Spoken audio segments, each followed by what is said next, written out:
Welcome to healthy हो। आज हम बात करेंगे हिकअप्स इन चिल्ड्रन, खासकर छोटे बच्चों में। अगर बच्चे को हिचकी आ रही है तो हम क्या करें? तो मैं अपने पेरेंट्स से एक ही चीज़ कहता हूँ कि आप लोग क्या करते हो? आपको अगर हिचकी आती है तो आप मोस्टली पानी पी लेते हो।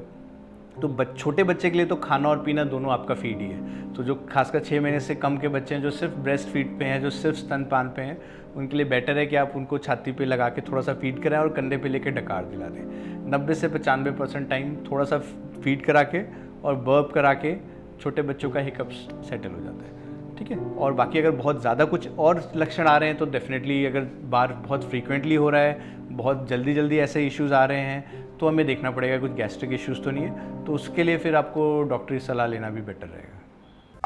और हेल्दी जानकारी के लिए लाइक करो, शेयर करो, सब्सक्राइब करो हेल्थी हो।